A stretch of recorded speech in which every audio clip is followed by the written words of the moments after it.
지난주에 이어서 나실인으로 태어난 삼손 두 번째 말씀을 여러분에게 드리려고 합니다. 지난주일에도 제가 이진표 집사님께 질문했습니다. 삼손은 이스라엘의 사사시대에 12명의 사사를 하나님이 세우셔서 이스라엘 백성들을 어려움과 고난과 위기에서 항상 건져내는 놀라운 역사를 사사를 세워서 모든 하나님의 역사를 이루어갔습니다. 그 가운데 12번째 마지막 사사로 등장하는 사람이 삼손이라는 사람이에요. 그래서 사사하면 우리가 삼손은 항상 기억합니다. 여선지 드보라도 있고 그러지만은 사사하면은 삼손. 그래서 삼손은 어떤 사람이냐라고 물어보니까 우리 이진표 집사가 지난주일에 괴력을 가진 사람이다. 그러니까 괴력이라는 것은 어떤 일반적으로 가질 수 있는 이상의 초자연적인 능력을 가진 사람이다라고 얘기했었습니다. 그 말이 맞아요. 당나귀 턱뼈 하나 가지고 블레셋의 철병기를 가진 3,000명과 대항해서 승리한 사람이에요. 이런 걸 보면 얼마나 교력을 가졌으면은 상대는 오늘로 얘기하면 신무기로 무장되어 있는 훈련되어 있는 군사를 훈련도 제대로 되지 아니한 그 사사 하나가 당나귀 턱뼈 가지고 그들과 싸워서 승리한다는 것, 이건 교력을 갖지 않고는 하나님이 삼손에게 능력을 주지 않고는 불가능한 일입니다. 이건 마치 어린 소년 다윗이 블레셋의 그 용사 골리앗과의 싸움에서 승리한 사건이나 유사한 사건입니다. 그뿐만 아니라 우리가 삼손하면 또 생각나는 거 뭐예요? 블레셋 사람들이 삼손과만 싸우면 다 백전백패합니다. 블레셋 사람들이. 오늘 이 말씀 가운데 보면 여기 보니까 40년 동안 블레셋의 밥이었어요. 이스라엘은.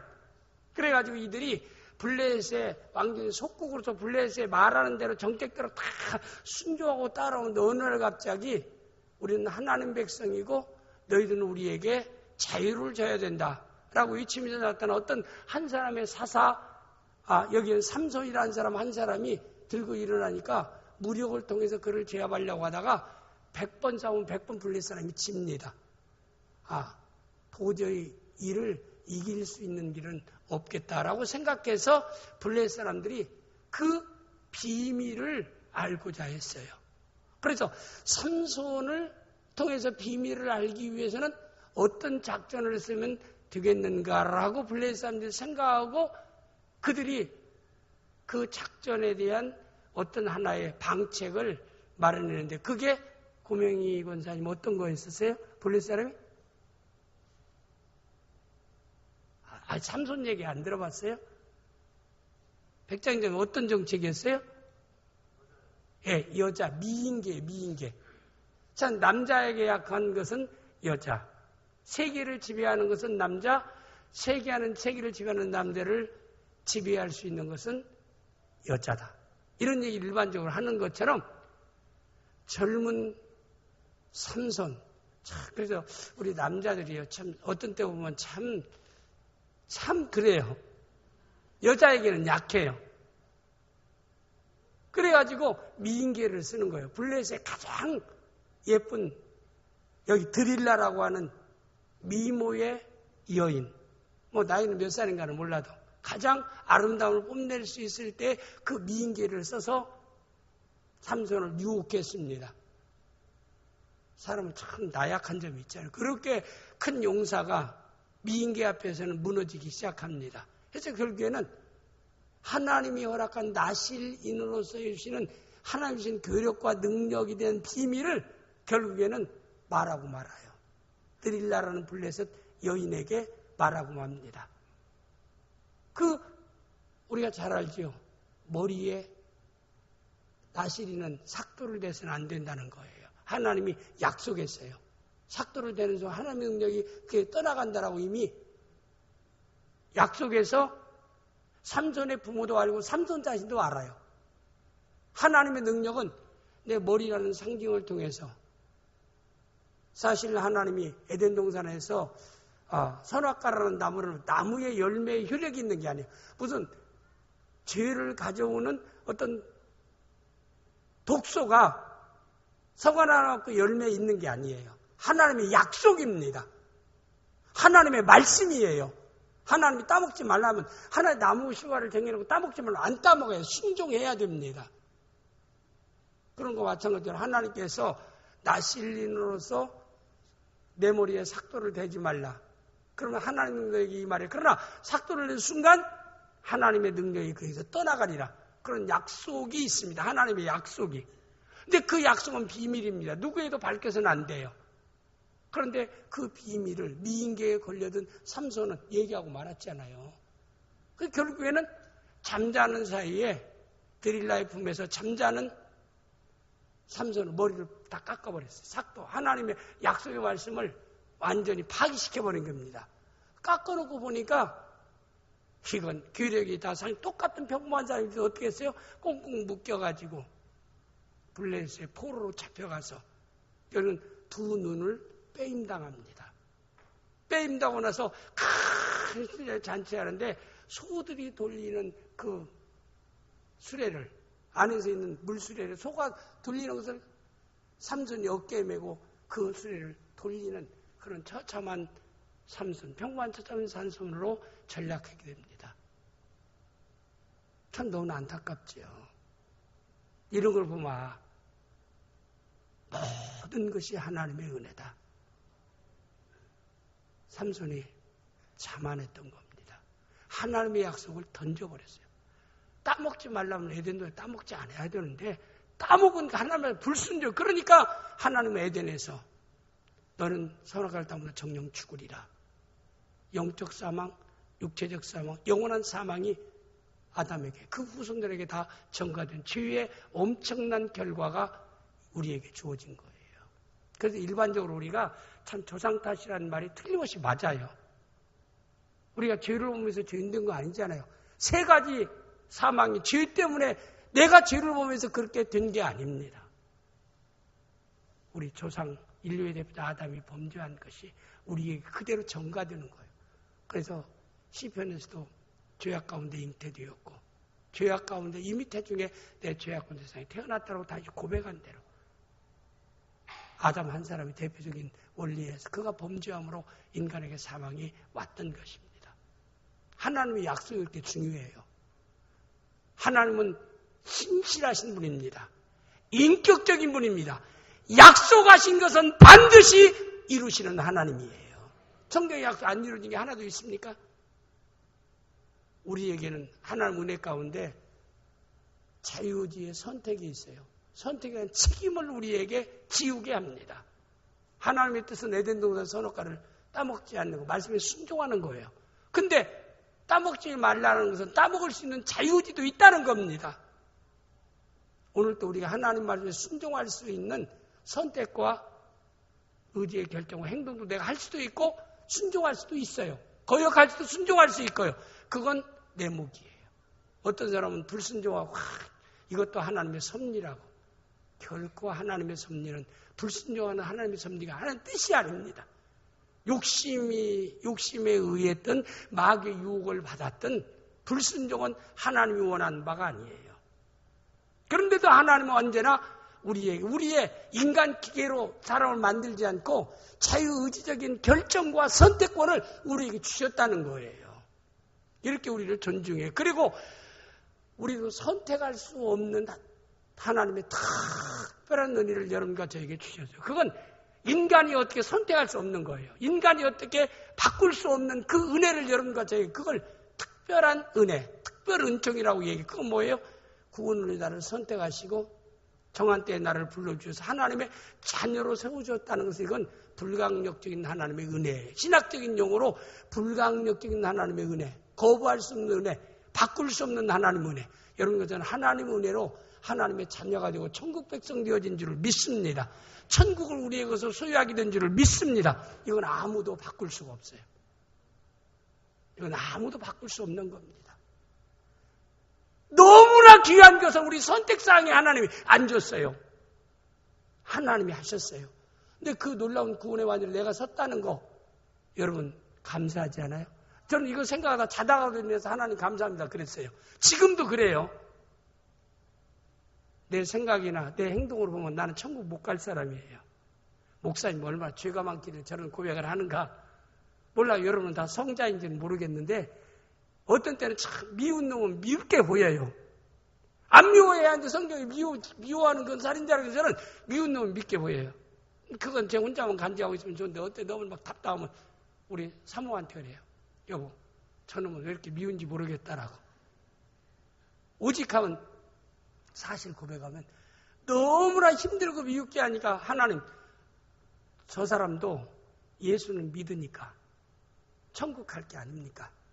나도 예수는 믿으니까 그건 구원의 문제는 하나님 은혜도 저 사람도 신앙 고백하는 거 내가 가는데 행동을 거지같이 하니까 그리고 그것도 나와 상관이 없는 나를 직접적으로 뒤통수를 치니까 뒤통수 맞고 할렐루야 감사하고 웃을 사람 그러면 정신병으로 입원해야 돼요. 뒤통수 맞으면 화가 나는 거예요. 여러분 안 날 사람 있어요? 와보세요. 내가 뒤통수 한번 때릴 테니까. 웬만한 얘기해도 목사님이 나를 쳤다라고 설교할 때 좀 자기 듣기 좀 껄쩍지근한 목사님 나를 쳤다고 기분 나빠가지고 그들은 설교하는 게 하나도 안 들어. 천사의 말에도 안 들어. 감정이 딱 걸리면 참 설교하다 보면 참 그런 점도 있어요. 그래서 은혜로 받아들이면 얼마나 좋겠습니까만은 참 그래요. 다 들으라고. 그러면 제가 이 나무 들으라고 설교해요? 그 사람 들으라고 하는 거지. 부딪히면 회개하면 되는 거예요. 제가 틀렸습니까? 교육에서는 틀렸어요? 아니 바로 제가 얘기하는데 회개할 거 지적하는 게 틀렸어요? 맞았어요? 김우길 집사님 맞았어요? 틀렸어요? 네, 맞았대요. 우리 교육 집사님 참 표현을 잘 안 넣는 분이에요. 물이 깊으면 조용히 흘러가는 것처럼 교육 집사님 볼 때마다 참 그렇게 보여요. 저분은 막 나타나지는 않아도 깊게 흐르는 물처럼 참 제가 믿을 만한 우리 안수 집사님입니다. 이렇게 칭찬해 주셔서 좋아할 게 아니에요. 사실도 그렇고요. 지적하는 말은 사실대로 얘기하지 마세요. 별로 안 이뻐서 내가 볼 때 사실대로 얘기하면 별로 안 이뻐. 어떤 여자가 좋아요? 너라고 잘생겼느냐? 그래요. 제가 또 이렇게 하고 영상이 또 쓸데없는 얘기 한다고 하는데 사실 살아가면서 그래요. 그래서 우리 예수 믿는 사람은 칭찬 많이 하고 격려 많이 하고 용기 주는 말 많이 할 수 있기를 바랍니다. 지적하려면 한정 없어. 지적해보세요. 내 눈에 보이는 저 사람의 티끌은 보이면 내 속에 있는 들보는 자기는 못 봐요. 사람이 되게 보면은 상대에서는 정말 메스처럼 예리하며 자기에 대해서는 아주 무딘 칼처럼 아주 너그러워요. 그게 믿음 안에서 바뀌어져야 됩니다. 내 자신에서는 메스처럼 예리해요. 그리고 내 자신을 이렇게 회개할 줄 아는 사람이 돼야 돼요. 상대에서는 막 그냥 태평양처럼 넓은 마음을 가져야 됩니다. 그런데 제가 그러지 못해요. 그래서 제가 구원의 문제 내가 내 행동 같으면 내 뒤통수 해주는 사람에서도 그냥 오른편 때리면 왼편 돌려줘야 하는데 그러지를 못해요. 참 아직도 내가 성화가 못 됐어요. 그래요. 그래서 내가 오직 하면 너무나 힘들어요. 하나님 저 사람도 예수 믿으니까 천국 가고 나도 예수 믿으니까 나도 천국 갈 텐데 천국 가면은 좀 평풍 같은 걸로 좀 막아주세요. 저 사람하고 저하고 얼마나 힘들면 그런 기도하고 그렇게 생각하고 나서 기도는 하지만 그렇게 생각하고 나서 혼자 웃었어요. 야, 스데반 집사는 자기를 위해서 돌 던지는 사람을 위해서 주여 저들을 용서하소서 저들이 하는지 못하나이다. 그렇게 불쌍히 여기는 마음을 가져야지. 참 이게 오장일기도 뭐냐. 바로 이제 또 깨닫고 회개합니다. 사실은 그래요. 당할 때는 그런 마음이 있어요. 그래도 이제 빨리 깨닫고 회개하는 겁니다. 그래서 이런 걸 보면은 나는 구원 못 받아요. 천국 못 가요. 그런데도 구원의 문제는 내 행위에 두지 않았다는 겁니다. 여러분 행위에 두지 결코 안 했어요. 하나님의 은혜로 우리 구원의 놀라운 은혜를 우리에게 주신 줄을 믿습니다. 이런 은혜 주셨다는 게 얼마나 감사해요. 이임비사님 감사하지 않아요? 이임비사님 행위를 통해서 구원 준다면 천국 갈 수 있다고 생각돼요? 저거 못 간대요. 나만 못 갈 줄 알았더니 못 간대요. 그러나 내 선택사항이 아니라는 거, 행위사항도 아니라는 거. 왜 나를 구원을 위한 불강력한 은혜 믿음을 주셨는가? 이건 몰라요. 해답이 없어 성경에. 딱 두 가지. 사랑하기 때문에. 그것이 하나님이 기뻐하는 뜻이라고 말씀했어요. 나 천국 가면 물어보래. 하나님, 예수님, 나를 구원하는 것이 하나님이 기뻐하는 뜻이고 나를 사랑해서라고 하는데 그 기뻐하는 뜻이 뭡니까? 한번 물어보려고 그래요. 성경에는 없어요. 내가 할 수 있는 것은 하나님 감사합니다. 이것밖에 없어요. 하나님 감사합니다. 엄청난 선택사항이 되지 않냐고 그러나 그 이후의 삶은요. 하나님은 끊임없이 우리에게 선택을 요구합니다. 내가 네 인격을 존중한다. 네가 선택하라. 너는 성공의 길도 있고 실패의 길도 있으니까 네가 성공의 길을 선택하면 내가 성공하도록 해주겠다. 네가 실패의 길을 선택하면 실패의 길. 그런 성공과 실패의 길은 뭐예요? 하나님 가까이 하는 성공의 길을 걷는 거고 하나님 멀리하는 것은 실패의 길을 걷는 거예요. 해답은 정확하게 나와 있어요. 하나님 가까이 하면 성공하는 길을 걸어가는 자인 줄을 믿습니다. 두말할 거 없어요.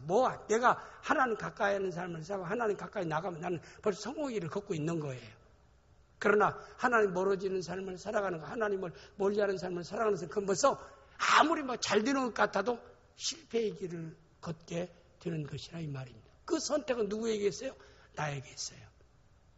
오늘 제가 성경 여러분에게 말씀드리겠지만은 그래서 오늘 참 너무나 안타깝죠. 하나님께서 네 비밀을 말하지 말고 그 비밀을 간직하고 머리에 삭도를 대지 말라 했으면 그것만은 밝히지 않아야 되지 않아요. 근데 삼손은 밝히고 그것들을 결국에는 머리 잘려가지고 두 눈 빠지고 신전에서 소가 끄는 수레를 끌고 있다고 생각해요. 그리고 거기서 잔치하고 있는. 그러니까 결국에는 마지막 삼손이요. 이런 두 기둥을 붙잡고 하나님 앞에 신전에서 수레를 돌리다가 두 기둥을 붙잡고 하나님 마지막 기도를 드려요. 하나님이요. 응답하소서. 힘을 주소서. 이 신전을 무너뜨릴 수 있도록 하는 나에게 힘을 주소서. 라고 간절히 간구할 때 하나님이 마지막 삼손의 기도를 들어서 기둥이 무너지면서 신전의 승리의 잔치를 베풀기 위한 블레셋하는 모든 방백들과 모든 사람들이 자기와 함께 최후의 운명을 맞이합니다. 이게 참 안타까운 삼손의 마지막 일이기도 합니다. 이런 것들을 삼손의 그 역사 가운데 쭉 그의 생애 가운데 전체를 제가 요약해서 말씀드린 겁니다. 그런데 저는 그를 가진 하나님의 능력을 통해 이스라엘을 블레셋부터 건져내기 시작했던 40년 만에 건져내기 시작했던 삼손이라고 하는 사사가 이렇게 하나님 귀하게 쓰임받게 된 가장 중요한 요인을 우리는 기억해야 돼요. 그건 그의 부모입니다. 그 부모의 믿음으로 인해서 삼손이라는 사람이 이렇게 태어나고 하나님 앞에 사사로서 쓰임받을 수 있었다라고 하는 사실입니다. 우리 성경 가운데 보면은 하나님께 귀하게 쓰임받은 사람들을 보면은 반드시 배후에 믿음의 부모가 있다라고 하는 것을 성경에서 증거하고 있어요. 이스라엘의 영도자 모세 하면 누가 생각나요? 그의 어머니 요게벳.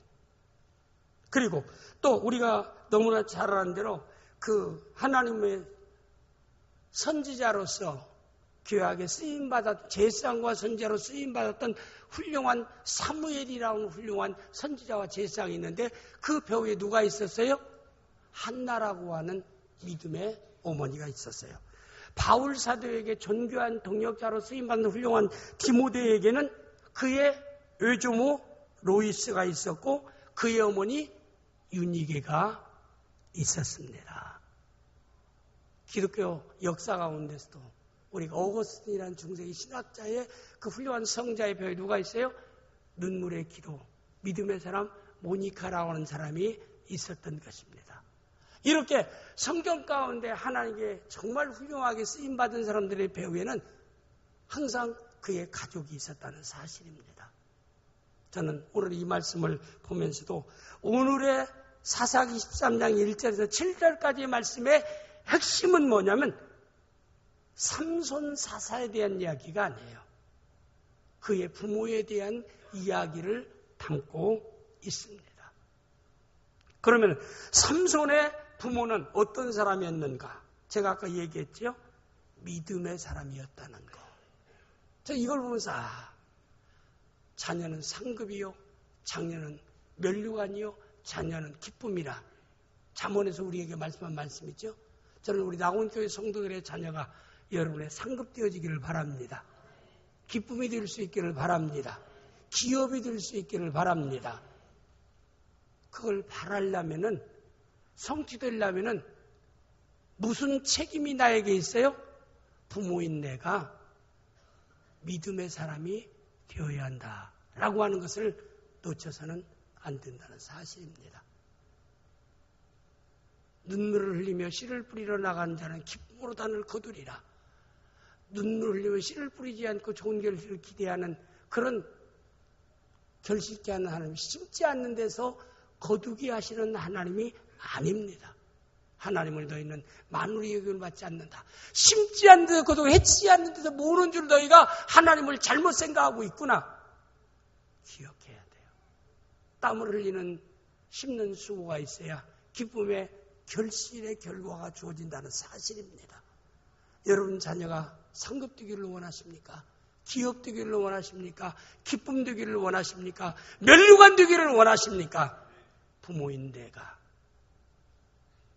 먼저 믿음의 사람이 될 수 있기를 바랍니다. 믿음의 사람이 될 수 있기를 바랍니다. 믿음의 사람이 될 수 있기를 바랍니다. 삼손에 이렇게 존귀하게 쓰임받는 데는 오늘 사사기 13장에서 그 부모의 아버지 이 내용 가운데 나오는 마누아라고 하는 그 아버지와 기도하는 어머니가 그에게 있었다라고 하는 것을 오늘 사사기 13장에서 우리에게 말씀해주고 있습니다. 사사기 13장 2절 3절 말씀을 우리가 보겠습니다. 소라 땅의 단지파의 가족 중에 마누아라는 이름하는 자가 있더라. 그의 아내가 임신하지 못하여 출산하지 못하였더니 여호와의 사자가 그 여인에게 나타나서 그에게 이르시되 보라 내가 본래 임신하지 못하여 출산하지 못하여 내가 이제 임신한 아들을 낳으리니 그가 40년 동안 블레셋 지배 아래 있던 이스라엘을 그를 통해서 내가 구원하는 일을 시작하리라. 삼손의 부모는요 불임입니다. 오늘 얘기하면은 자녀를 낳을 수 없어요. 그런 역사가 많아요. 세례요한의 어머니 아버지도요 자녀를 낳을 수 없어 불임입니다. 오늘 옛날에는 뭐 밝혀지지 않지만 오늘은 우리가 병원에 가면 발견하잖아요. 아이가 없으면은 그 남자 여자 신랑 신부를 다 병원에 가서 조사하면 나와요.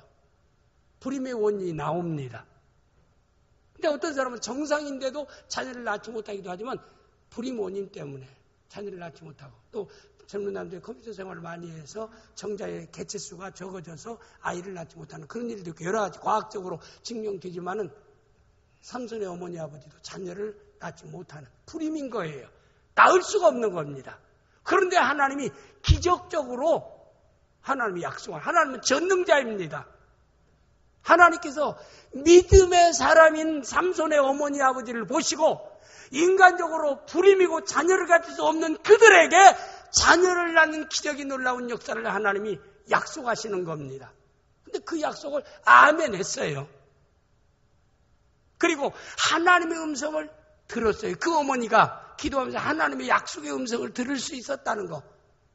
기도할 때 하나님이 우리에게 응답하실 줄을 믿습니다. 기도하면 응답하셔요. 하나님의 음성을 들을 수 있는 거라 이 말입니다. 하나님의 응답을 사모하는 사람에게 하나님은 찾아오셔서 응답하시는 하나님인 줄을 믿습니다. 오늘 이 말씀에 보면 그 어머니는 약속을 받아요. 그리고 여기 분명히 말씀하기를 2절 3절 말씀에서 자녀를 낳을 수 없는 불임 어머니 아버지였더라. 그런데 나타나서 하나님의 사람 나타나서 너희가 잉태하지 못하고 불임이지만은 내가 능력으로 너에게 아들을 낳게 되고 그 아들이 나시린이 되고 그가 블레셋으로부터 이스라엘을 구원할 자라. 이렇게 하나님이 약속하게 됩니다. 그러면 이 가운데 우리에게 중요한 요소, 부모가 믿음의 사람이라고 제가 얘기하는 이유는 원래 우리 13장 3절, 2절 말씀 보고 2절 말씀 보겠어요. 2절에 보면은 2절에 보면 소라 땅의 단지파 가족 중에 마누아라 이름한 자가 있더라. 여러분은 이게 뭐 역사를 모르면은 우리 이해가 안 돼요. 소라라고 하는 땅, 이건 뭐냐면 여호수아가 단지파에게 배정한 땅입니다. 소라라고 하는 땅. 우리가 소라, 이거 꼭 무슨, 우리 소라 또 피조개 이런 거 생각할 수도 있겠지만 소라 하면 기억되죠? 소라라고 하는 그 땅은 여호수아가 이스라엘을 정복하고 난 뒤에 12지파 가운데 단지파에게 소라 땅을 배분해 줬어요. 기업의 땅입니다. 약속의 땅입니다. 그러면 그 땅에 사는 마누아라고 하는 여기 단지파 12지파 가운데 단이라는 지파가 있어요. 소라 땅에 단지파, 소라라는 땅은 이건 여호수아가 하나님의 뜻을 따라서 배정된 이스라엘 백성들이 기업으로 얻은 땅입니다. 그리고 단지파는 12지파 가운데 한 지파입니다. 지파에 마누아라 이름한 자가 있더라. 여기서 중요한 것은 소라 땅에라고 하는 말이 너무나 중요한 말씀이에요.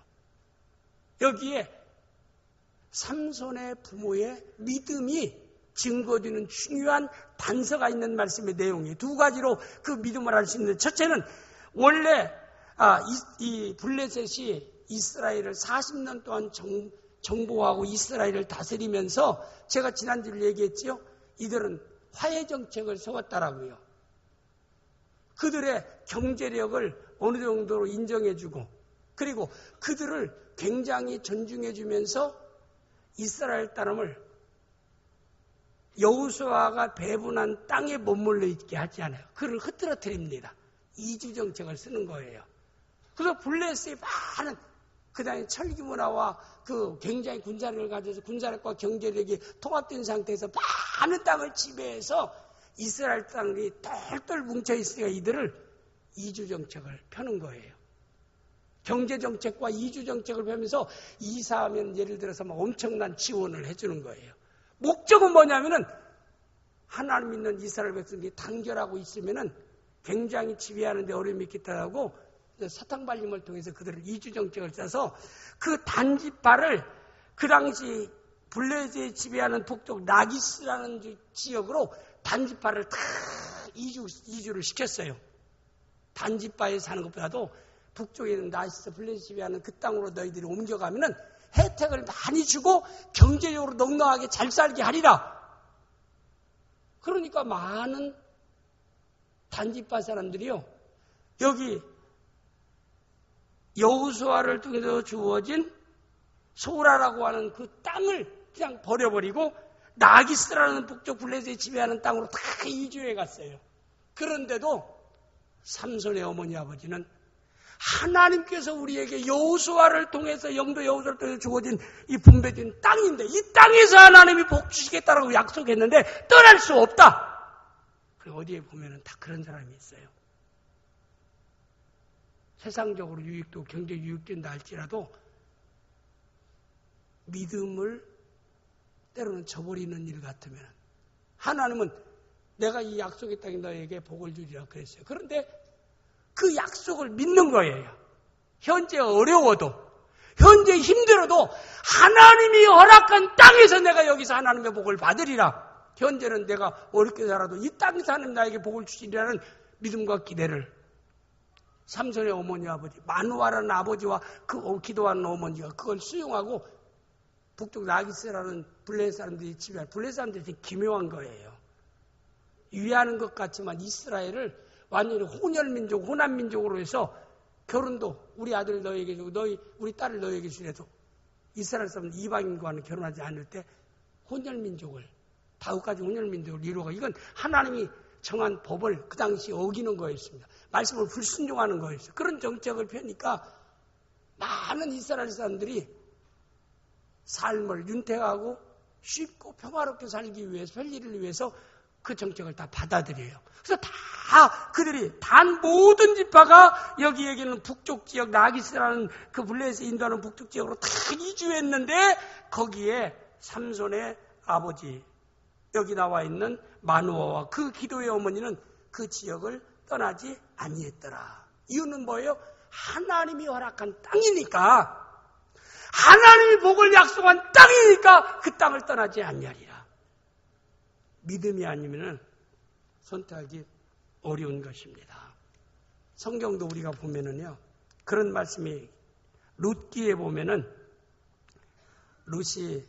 룻은 원래 거기 룻기는 룻이 주인공은 그건 이방 여자예요.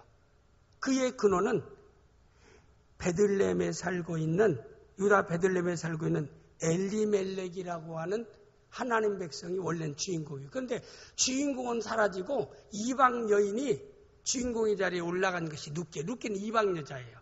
예수의 족보에도 들어간 사람이잖아요. 그래서 하나님의 놀라운 역사의 배후에는 꼭 택한 이스라엘 백성에게만 주어지는 이방 사람에게도 놀라운 축복의 자리에 들어갈 수 있다는 것을 우리에게 예측하고 있고, 하나님의 구원의 역사는 유대인만 아니라 이방 사람을 통해서 하나님의 구원의 역사를 이루고 이방 교회도 하나님의 백성으로 세우겠다는 하나님의 놀라운 계획과 약속이 그런 구약의 사건을 통해서 일어나는 거예요. 예수 그리스도의 약속의 혈통 가운데 이방 여자 룻이라는 여자가 포함되어 있어요. 그런데 그 당시에 모압 여자이지요. 룻은 이방 여자, 이방신을 섬기는 여자인데도 엘리멜렉이라는 그 하나님 섬기는 이스라엘 백성 사람이 있는데 베들레헴에 흉년이 들으니까 모압은 경제적으로 넉넉하고 잘 산다고 우리가 다 이사가자 해서 재산을 어느 정도 정리해가지고 그 엘리멜렉이라는 사람이 그 아내 나오미와 두 아들 말론과 기론이라는 두 아들을 가지고 약속의 땅 베들레헴을 쳐버리고 모압이라고 하는 그 이방 땅으로 경제적 문제로 떠나고 말아요. 근데 결과는 어떻게 됐어요? 가자마자 엘리멜렉이 죽임을 당합니다. 살고 죽는 건 인간의 생각대로 안 되는 거예요. 그 다음에 두 아들을 장가 보내는데 아이도 낳기 전에 큰아들 말론이 죽고 두 번째 아들 기론이 죽고 두 번째 아들 말론이 죽음을 맞이합니다. 그래서 여기 나오미가 약속의 땅 베들레헴을 흉년이라고 약속의 땅을 저버리고 우리가 모압이라는 우상 섬긴 나라로 와서 어떻게 잘 되기를 기대할 수 있겠는가? 하나님을 멀리한 결과라고 하는 것을 나오미라고 하는 사람이 깨닫게 돼요. 깨달아서 그 당시에 남편 죽었지, 두 아들 죽었지. 남은 건 뭐예요? 시어머니 나오미와 룻하고 이 두 며느리만 남았어요. 그러니까 며느리들은 손자도 없고 그러니까 나는 우리 백성 베들레헴 이스라엘 땅으로 가려고 하니까 너희들은 젊으니까 모압이라는 너희 고향 땅에서 너희 신을 섬겨가면서 여기서 살라. 너희들 아무 소망이 없지 않느냐? 난 노인으로서 시어머니로 난 집만 너희들에게 집만 들 뿐이다. 너희들의 짐 되는 것보다 차라리 우리나라 백성에 가서 내가 먹든지 살든지 죽든지 내가 우리나라로 지금 돌아가려고 하니까 니들 다 가라 하니까 큰 며느리는 얘기를 듣고 그냥 돌아가 버려요. 근데 룻이라는 며느리는 나는 어머니가 섬기는 하나님이 내 하나님이고 어머니가 가는 곳에 나도 가겠습니다. 왜? 어머니가 섬기는 하나님 내 하나님이라. 그래서 결국에는 모압이라는 땅에 가서 큰 꿈을 가지고 떠나서 갔지만 결국에는 쫄딱 망해서 결국엔 이방 여자 룻이라는 여자 하나 그 사람 건지고 그것도 자기 여자의 선택이에요. 그래서 그 사람들이 베들레헴에 왔다가 하나님의 놀라운 역사는 그때부터 돌아오면서부터 축복의 은혜의 역사가 이루어져요. 보아스라는 믿음의 사람을 만나게 되고 그리고 보아스도 나오미를 어머니처럼 또 거기서 재혼을 하게 되는데 거기에서 예수 그리스도의 족보가 훌륭한 놀라운 축복된 놀라운 역사, 이 땅의 놀라운 존귀한 역사가 일어나는 걸 볼 수 있습니다. 그건 룻기에서 다룬 문제지만 여기서 중요한 것은 하나님이 정한 약속의 땅을 떠나는 것. 이건 하나님이 정한 약속의 땅, 하나님이 그곳에 내가 복을 주리라고 하는 그런 장소를 떠나는 것은 이것은요 불신앙적인 요소예요. 우리는 힘들고 흉년 오고 힘들고 어려워도 하나님 멀리하지 않기를 바랍니다. 삶에 사망 음천국에 다니는 어려움이 있어도요 하나님 떠나지 않아야 돼요. 약속을 저버리지 않아야 돼요. 약속 저버림의 결과가 그렇다 이 말입니다. 근데 그 약속을 힘들고 어려워도 블레셋의 달콤한 그런 유혹이 있고 그런 모든 세상적인 모든 유혹의 조건이 있어도 그것들보다 더 귀하게 여긴 것은 하나님의 약속의 말씀입니다. 삼손의 어머니 아버지가 그런 믿음의 부모였다는 것. 또 그뿐만 아니라 오늘 이 말씀 가운데 오니 하나님의 사자가 기도하는 그 어머니, 삼손의 어머니에게 나타나서 말씀했다라고 하는 사실입니다. 하나님 누구에게 말씀해요? 하나님 멀어 간 사람에게 말씀하지 않잖아요. 하나님을 가까이 나오는 자에게 말씀하는 거예요. 삼손의 어머니가 하나님께 나가서 기도하면서 하나님의 사자를 만나게 됩니다. 너희는 수태하지 못하는 사람이다. 아이를 낳을 수 없는 사람. 그러나 내가 아들을 낳게 해주리라. 그 아들의 이름은 아들은 나시린이 되리니 하나님께 바쳐진 자가 되리니 그를 통해서 이스라엘을 건지는 놀라운 역사가 있으리라. 오늘 사사기 13장 1절 말씀 보세요. 이스라엘 자손이 여호와의 악을 행함으로 악을 행했다는 뜻은 뭐예요? 하나님의 약속을 저버렸다는 거예요. 이들은 윤택합니다. 경제적으로 잘 살아요. 블레셋 지배를 받아도 경제적으로 잘 살아요. 그러나 하나님을 예배하고 하나님 기도하는 삶을 살지 아니한 것. 하나님께 최고의 악은 뭐예요? 하나님 멀리하는 겁니다. 하나님 떠나는 것. 그보다 더 큰 악이 없어요. 달콤한 블레셋의 정책 때문에 삶의 윤택함과 풍요로움과 넉넉함 때문에 하나님과 멀어졌던 그런 상태이었더라 이 말입니다. 그래서 제가 그랬잖아요. 그들의 결과는 패망이라고요. 제가 지난주일에 그랬어요. 시험관 개구리에 대라고 해서 여러분 지난주일에 제가 말씀드렸어요. 시험관 개구리. 개구리를 좀 뜨거운 물에 넣으면 뛰쳐나가요. 처음에 미지근한 물에 넣으면 좋다고 온도 맞다고 딱 있으면 온도를 서서히 높이면요. 온도 높아지는 것도 모르고 나중에는요. 익어서 죽고 말아요. 여러분과 저는 우물한 개구리가 돼서는 안 돼요. 하나님 멀리하는 데 주어진 경제력, 명예, 환경 조건은요. 우물한 개구리 신세임을 깨닫는 성도가 될 수 있기를 바랍니다. 믿음을 따라 살면서 약속을 따라 살면서 부유함도 누려야 됩니다. 건강함도 누려야 됩니다. 지위도 얻어야 됩니다. 권력도 얻어야 됩니다. 이게 믿음을 따라 살아가는 하나의 유용한 도구가 될 수 있는 것입니다. 물론 없어도 우리가 유용한 도구가 영향력 있게 콘스탄틴 대제 같은 사람이 그리스도인이니까 전도마가 기독교화 되어버렸잖아요. 권세를 통해서도요.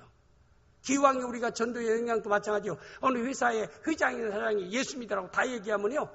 억지로라도 교회 나간다라고 얘기하면서 사장한테 눈밖에 안 날라고 다 지난주에 사장님 교회 나갔습니다.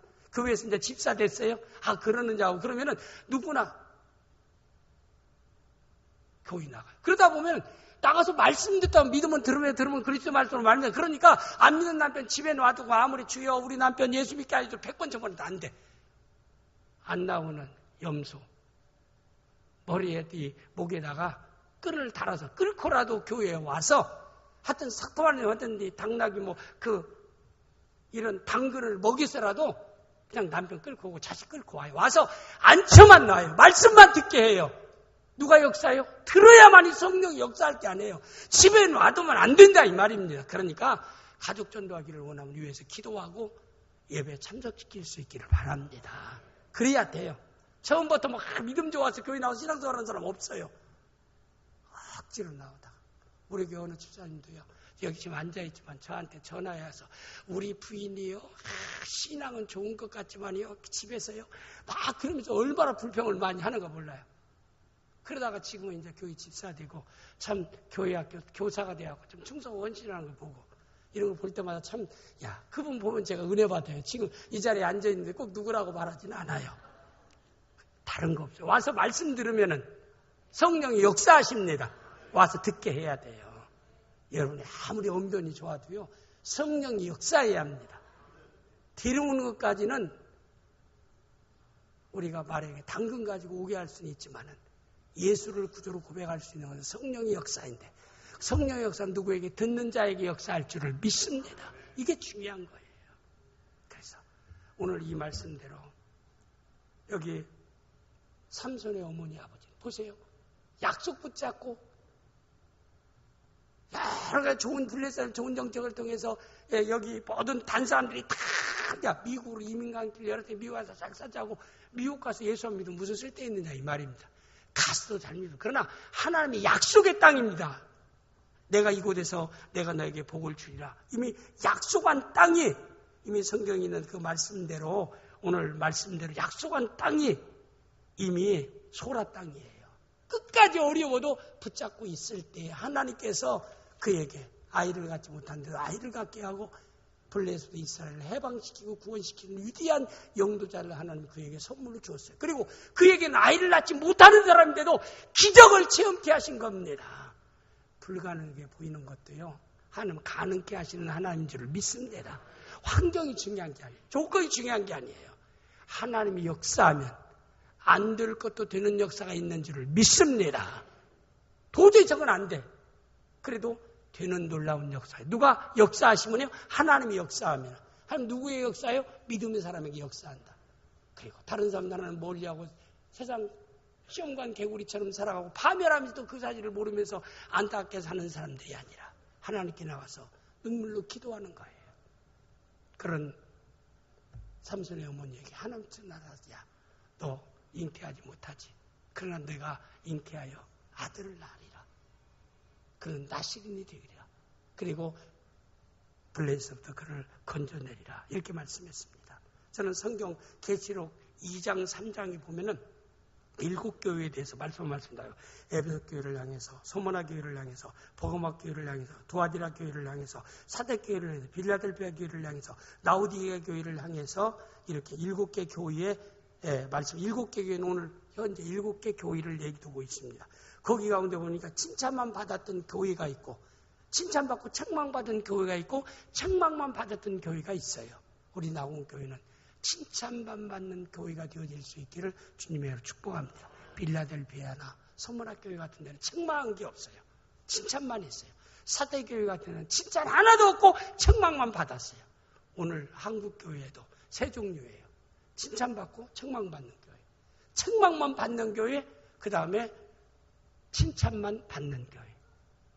교회는 건물이 아니라고 그랬죠. 여러분이라고 얘기했습니다. 성도라고 얘기했습니다. 칭찬받는 교회는 여러분 자신이 칭찬만 받는 성도가 된다는 사실을 마음에 담아야 될 줄을 믿습니다. 7교회에 계속 반복되는 말씀이 계시록 2장 7절 말씀, 이걸 계속 7교회에 반복하고 있어요. 우리 시작. 귀 있는 자는 성령의 교회들에게 하시는 말씀을 들을지어다 그랬어요. 똑같이 7교회에 하나님이 말씀하신 말씀은 귀 있는 자는 성령의 교회에 하신 말씀을 들을지어다. 빌라델피아 교회나 서문화 교회는 하나님 말씀을 들었어요. 그리고 아멘하고 순종했어요. 그리고 칭찬만 받는 교회가 됐어요.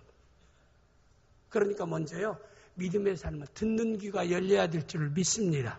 듣는 귀가 열려야 될 줄을 믿습니다. 귀 있는 자는 성령의 교회에 들을지어다. 아니, 그들이 뭐 귀가 없어요? 하나님의 음성을 들을 수 있는 영적인 귀가 열려야 될 것을 말씀하고 있는 것입니다. 그래서 삼손의 이 어머니는 기도하면서 영의 귀가 열려서 사자를 보고 영의 눈이 열리고 여기 눈에 너희가 안약을 써서 여호와 하나님을 보게 하라. 계시록이 그랬어요. 그런 것처럼 우리 눈이 열려서 우리가 하나님의 역사를 볼 수 있는 사람이 되어야 되고 우리 귀가 열려서 하나님의 음성을 들을 수 있는 사람이 되었는데 그런 사람이 누구였더라? 하나님의 사자를 보았던 건 삼손의 어머니. 그리고 그 약속을 들을 수 있어도 삼손의 어머니, 부모들이었더라 이 말입니다. 오늘도 여러분과 제가 하나님을 믿음의 영적인 눈으로 보는 성도가 되어지고 하나님의 약속을 들을 수 있는 믿음의 성도가 되어져서 여러분의 자녀가, 여러분의 생애가 이렇게 하나님 앞에 귀한 놀라운 역사를 이루는 복된 은혜의 역사가 있기를 주님의 이름으로 축복합니다. 다음으로 나신으로 태어난 삼손에 보라. 5절에 보면 13장 5절에 말씀 13장 5절 말씀 봅니다. 보라, 내가 임신하여 아들을 낳으리니 그의 머리 위에 삭도를 대지 말라. 이 아이는 태에서 나옴으로부터 하나님께 바친 나실인이 됨이라. 여기 나실인이 됨이라. 이 나실인이라는 말이 나오는데 나실인으로 태어난 삼손, 오늘 주제죠. 나실인이라는 말은 히브리에 나자르라는 말입니다. 나자르라는 말이 히브리 원어의 뜻은 태어날 때부터 하나님께 바쳐진 자라. 하나님께 헌신된 자라 이 말입니다. 그래서 가장 중요한 요소가 하나님께 귀하게 쓰임받는 사람의 공통점. 하나님 귀하게 쓰임받는 사람들의 중요한, 빼놓아서는 안 될 중요한 요건은 뭐냐면 하나님께 드려진 자예요. 하나님께 헌신된 나시린을 통해서 하나님이 존귀하게 쓰신다는 것을 우리는 마음에 꼭 담는 성도가 되어야 될 줄을 믿습니다. 디모데후서 2장 15절을 우리가 보겠습니다. 디모데후서 2장 시작. 너는 진리의 말씀을 옳게 분별하며 부끄러울 것이 없는 일꾼으로 인정된 자로 자신을 하나님 앞에 드리기를 힘쓰라. 그랬어요. 너는 진리의 말씀을 옳게 분별하며, 하나님의 말씀을 분별하며 부끄러울 것이 없는 일꾼으로 하나님께 인정된 자로, 사람 앞에 인정된 자로 자신을 하나님 앞에 드리기를 힘쓰라. 나실린이 되라 이 말입니다. 하나님께 헌신된 자가 되라. 하나님께 드려진 자가 되기를 위해서 힘쓰란 말은 뭐예요? 아까 얘기했던 대로 힘쓰라는 건 불강력적인 은혜가 아니에요. 불강력적인 은혜는 타협할 수 없는 은혜예요. 그게 불강력적인 은혜예요. 불강력적인 은혜는 내가 하나님의 자녀 되는 거, 천국 가는 거, 이건 불강력적인 은혜이지만은 내가 헌신된 나시린이 되는 것은 힘쓰라라고 하는 건 뭐예요? 하나님이 거저 다 이루어간다는 뜻이 아니라 이 말입니다. 성령이 나에게 끊임없이 나시린의 삶을 사도록 끊임없이 역사하면 그 역사를 영의 눈이 열리고 영의 귀가 열려서 듣고 내가 결단하는 거예요. 내가 선택하는 겁니다. 내가 행동하는 것입니다. 그래서 여러분과 저는 하나님께 존귀하게 쓰임받는 사람은 어느 시대에나 헌신된 자를 하나님 귀하게 쓰신다는 거. 그러니 내가 귀하게 쓰임받고 쓰임받지 않는 것은, 지난번에 우리 어떤 분이 여기 앉아오던 저기 상대 목사님, 하나님께 쓰임받는 모든 사람은 하나님이 딱 이렇게 선택한 것처럼 정해져서 그 뜻대로 되는 겁니까? 그래서 그랬어요. 우리 어떤 직무나 충성된 자로 충성되지 못한 자에, 충성되지 못한 자까지, 한 달란트 받은 자까지 하나님 선택해서 진행되는 사항이 아니다. 5달란트, 2달란트, 한 달, 다 4달란트, 마태복음 20장의 달란트를 받은 자이지만은 5달란트, 2달란트 칭찬받은 사람들을 한번 자세히 봐라. 주인의 달란트를 받고 바로 가서, 뭐예요? 바로 가서 장사하여 5달란트를 남기고 2달란트를 남기고, 결산할 때 주여 나에게 5달란트 주셨는데 5달란트 이들을 남겼나이다. 주여 내가 2달란트를 남겼나이다. 똑같이 착하고 충성된 종아, 내가 작은 일에 충성해서 내가 너에게 많은 것으로 맡기리니 주인의 즐거움에 참여할지어다. 거기에서는 2달란트 받은 사람은 자기의 선택과 의지가 있었다. 근데 1달란트 받은 사람은 주인이 주에 가서 땅에 묻어두고 전혀 활용하지 않고 있다. 주인이 와서 결산하지 않으니까 주인은 엄하고 모든 걸 철저하게 이렇게 얘기하는데, 내가 그거 가지고 장사하다가 그 1달란트 한 돈 한 3억을 다 사업에 실패해서 없어지면 주인한테 와서 책만 받을 것 같아. 내가 이렇게 잘 항아리 속에나 어디다 묻어놨다가 이렇게 가져왔나이다 하니까, 악하고 게으른 종아, 심지 않되고 해치지 않되고 모으는 여호와로 너희가 잘못 알았도다. 차라리 내가 너에게 맡길 바에는 법적으로 이자 주는 법정 금융기관에 맡겼다가 1달란트와 이자를 받는 것이 낫지 않겠는가 라고 말씀했습니다. 우리 신앙서를 우리 장로인들 기억하세요. 선택 예정하니까 내 모든 행위까지도 하나님이 정해가지고 그대로 하나님이 스케줄대로 운명처럼 숙명처럼 이걸 진행해간다, 그렇게 착각하지 마세요. 내가 끊임없는 선택이 있어야 됩니다. 내가 하나님께 가까이 나가는 그 힘쓰라는 것은요, 내 결단과 내 의지력을 말씀하고 있는 겁니다. 내일 새벽에 나와서 기도할 수도 있고 안 나올 수도 있어요. 내가 말씀을 읽을 수도 있고 안 읽을 수도 있어요. 내가 성가대로 교사 충성할 수도 안 할 수도 있어요. 식당공사 할 수도 있고 안 할 수도 있어요. 안 한다고 단지 끌어다가 그거 너 안 했으니까 법정 구류받아야 한다, 벌금 받아야 한다, 그런 사람 하나도 없잖아요. 여러분 교회에서 그랬어요. 여러분 하라는 게 안 했다라고 해서 여러분 부과한 거 있어요? 여러분의 선택사항이에요. 그러나 주님은 날로 십자가 생명까지 주셨는데, 주님의 십자가에 내가 동참해서 이렇게 귀한 자리를 날, 그때 그랬잖아요. 추운데 참 우리 그 식사당번들 참 장화 신고 추운 겨울에 말이에요. 그거 들어가서 얼마나 손시렵고 그래요. 그런데 창문에서 아이고 없는 집 제사 돌아온 것들 왜 이렇게 식사당은 자주 돌아오는 거야? 좀 교회에서 돈 좀 있어가지고 좀 일 뭐 돈 준 사람 좀 써가지고 좀 이렇게 좀 힘들지 않게 신앙생활 해야지 이런 마음이 올라가도 아니야. 내가 주님의 십자가 경험할 수 있는 것, 주를 위해서 헌신봉사할 수 있는 게 뭐가 있겠는가? 나에게 상급 쌓을 수 있는 기회를 하나님이 주시는데 할렐루야 감사합니다. 주의 십자가에 동참할 수 있는 귀한 은혜 주심을 감사합니다 하면서 할렐루야 콧노래 부르면서 장갑 끼고 드시고 참 손에 들 수 있는 그런 성도가 믿음의 비밀을 가진 성도입니다. 낙원의 전 성도는 그런 성도인 줄을 믿습니다. 그런 성도인을 믿습니다. 식당에서 처음 시작할 때 우리 항상 웃으면서 빵긋반도 웃으면서 봉사하는 성도가 될 줄을 믿습니다. 다음 주에 올라서 내가 보겠어요. 어떤 사람이 믿음의 비밀을 간직할 때 힘쓰는지 우리 주님은 아십니다. 누가 보셔요? 주님이 보십니다. 교사도 마찬가지, 성가대원도 마찬가지예요. 힘들고 어려워요. 내년에 구역장 안 하리라. 교사 안 하리라. 그래 안 할 수 있어요.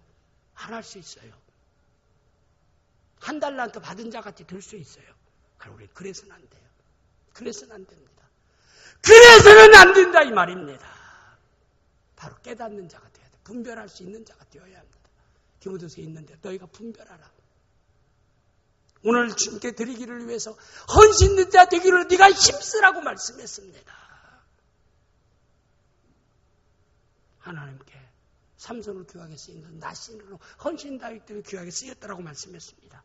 우리도 항상 헌신된 자의 삶을 살 수 있기를 주님으로 축복합니다. 마지막 세 번째는 삼손의 믿음의 부모에게 약속과 함께 지켜야 할 계명을 주셔요. 참 약속만 하면 얼마나 좋아요. 왜? 약속을 지키는 사람. 근데 약속을 꼭 해야 할 것을 또 말씀해요.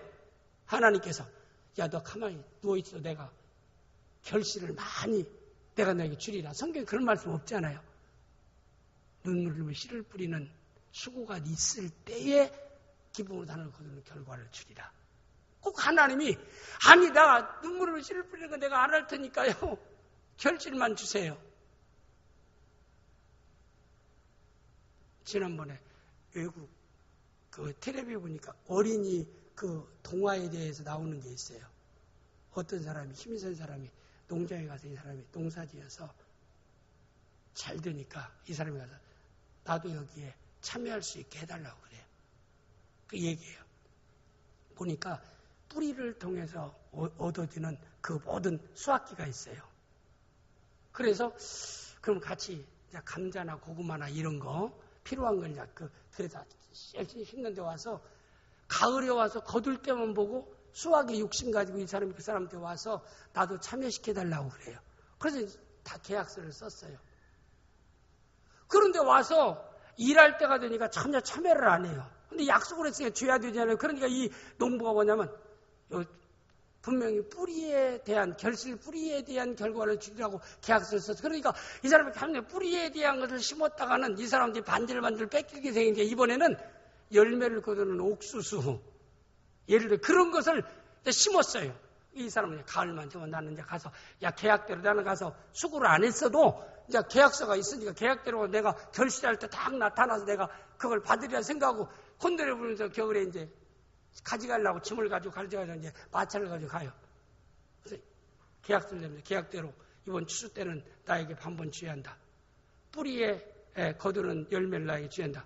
그래서 보니까 다 거둬놓아서 위에 있는 옥수수나 필요한 건 거둬가고 뿌리채는 걷어가지고 뿌리 뽑아가지고 다 이건 너 싣고 가라고 그런 거. 폐기물 처리는 그 사람들이 실어주더라. 그러니까 이 사람이 그 다음에는 계약서를 다시 쓰자. 해서 또 와가지고 그 다음에는 열매를 거두는 것을 위해서 계약을 쓰자. 근데 그 뒤에 그러면 또 그러면 그 다음에 와서 같이 또 씨 뿌리고 수고하는 일을 해야 되는데 또 안 해요. 계약서만 가지고 돌아가요.